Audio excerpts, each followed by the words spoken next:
ఉచిత సలహాలు. భూపతి అనే ధనికుడు ఒక ఆయన పక్క గ్రామం సిరిపురంలో 10 ఎకరాల బీడు భూమి కొన్నాడు. తనకు స్వగ్రామంలో తీరని పొలం పనులు ఉండడంతో కొడుకు రమాపతికి ఆ బీడును సాగులోకి తెచ్చే పని అప్పగించదలిచాడు. ఆయన కొడుకుకు సంగతి చెప్పి, ఈ పను నీకు కొత్త అనుకో, అయినా పర్వాలేదు, సిరిపురంలో మన దూరపు బంధువు నాంచారయ్య అనే ఆయన ఉన్నాడు, అవసరపడితే ఆయన్ని సలహా అడుగు అన్నాడు. రమాపతి సిరిపురం వెళ్ళి బీడుభూమి చూశాడు. దాని నిండా తుప్పలు ముళ్ళపొదలు ఉన్నవి.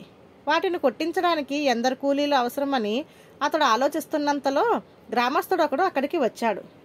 ఆ బీడు రమాపతిదని తెలుసుకున్న గ్రామస్తుడు, అయ్యా, నా పేరు రాజయ్య, ఈ గ్రామంలో ఇటుకలు తయారు చేసి అమ్ముతుంటాను. మీకు అభ్యంతరం లేకపోతే బీడులో ఉన్న తుప్పలు పొదలు కొట్టించుకుపోయి ఇటుకలు కాల్చుకునేందుకు ఉపయోగించుకుంటాను. ఈ విధంగా మీకు బీడు శుభ్రం చేయించే కూలి ఖర్చు తప్పుతుంది అన్నాడు. రమాపతి రాజయ్యను మర్నాడు వచ్చి కలుసుకోమన్నాడు. ఆ సాయంత్రం రమాపతి చెప్పింది విన్న నాంచారయ్య, కుర్రవాడివైనా తొందరపడి ఆ ఇటుకల రాజయ్యకు మాట ఇవ్వనందుకు సంతోషంగా ఉన్నది.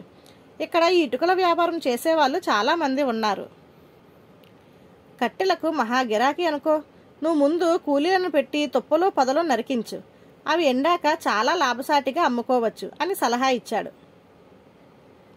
రమాపతి కూలీలను పెట్టి తుప్పలు ముళ్ళపొదలు నరికించి ఒక చోట పోగు పెట్టించాడు. అవి కొద్ది రోజుల్లోనే బాగా ఎండినాయి. కానీ వాటి కోసం వచ్చిన ఇటుకల వ్యాపారస్తులు ఎవరూ రమాపతికి అతడు కూలి కింద ఖర్చు చేసిన దానికి మించి ఒక్క పైసా కూడా ఎక్కువ ఇవ్వడానికి ఒప్పుకోలేదు.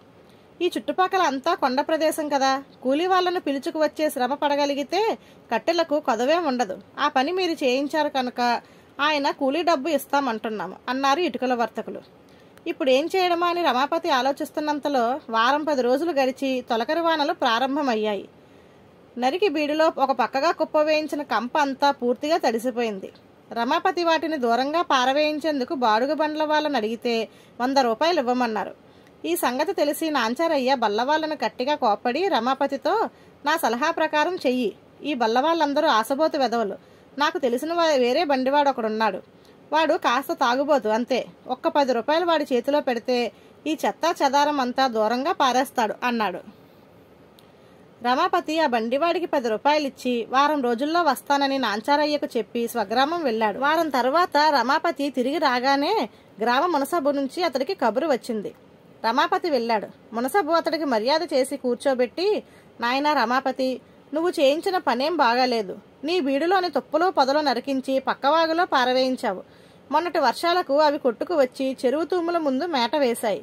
అవి తీయించి వేయడానికి 100 రూపాయలు ఖర్చయింది. ఆ మొత్తం నువ్వు వెంటనే చెల్లించాలి. నీ తండ్రి నాకు బాగా తెలిసినవాడు గనక అపరాధం కింద మరికొంత డబ్బు వసూలు చేయకుండా వదిలిపెడుతున్నాను అన్నాడు. జరిగిందేమిటో రమాపతికి అర్థమైంది. తాగుబోతు బండివాడు ఆ కంప అంతా తీసుకుపోయి దగ్గరలో ఉన్న వాగులో పారవేశాడు. ఇదంతా నాంచారయ్య ఉచిత సలహా ఇవ్వడం వల్ల జరిగింది. రమాపతి మునసబుకు క్షమాపణ చెప్పుకొని 100 రూపాయలు చెల్లించాడు. ఈ సంగతి విన్న నాంచారయ్య వెతుక్కుంటూ బీడు దగ్గరున్న రమాపతి దగ్గరకు వచ్చి, మునసబు నీకు 100 రూపాయలు జరిమానా వేస్తాడా? ఇది పెద్ద అన్యాయం. అతడికి నేనంటే గిట్టదు. నువ్వు నాకు బంధువని తెలిసి ఈ వెధవ పని చేశాడు. పట్నం పోయి న్యాయస్థానంలో ఇతగాడి మీద ఫిర్యాదు చేద్దాం అంటూ సలహా ఇచ్చాడు. రమాపతి వచ్చే కోపాన్ని ఆపుకుంటూ, మీ ఉచిత సలహాలకు ఒక్క నమస్కారం, నా చేతనైనట్టుగా నా పనులు నన్ను చేసుకొనివ్వండి అన్నాడు. నాంచారయ్య మారు మాట్లాడకుండా ఇంటిదారి పట్టాడు.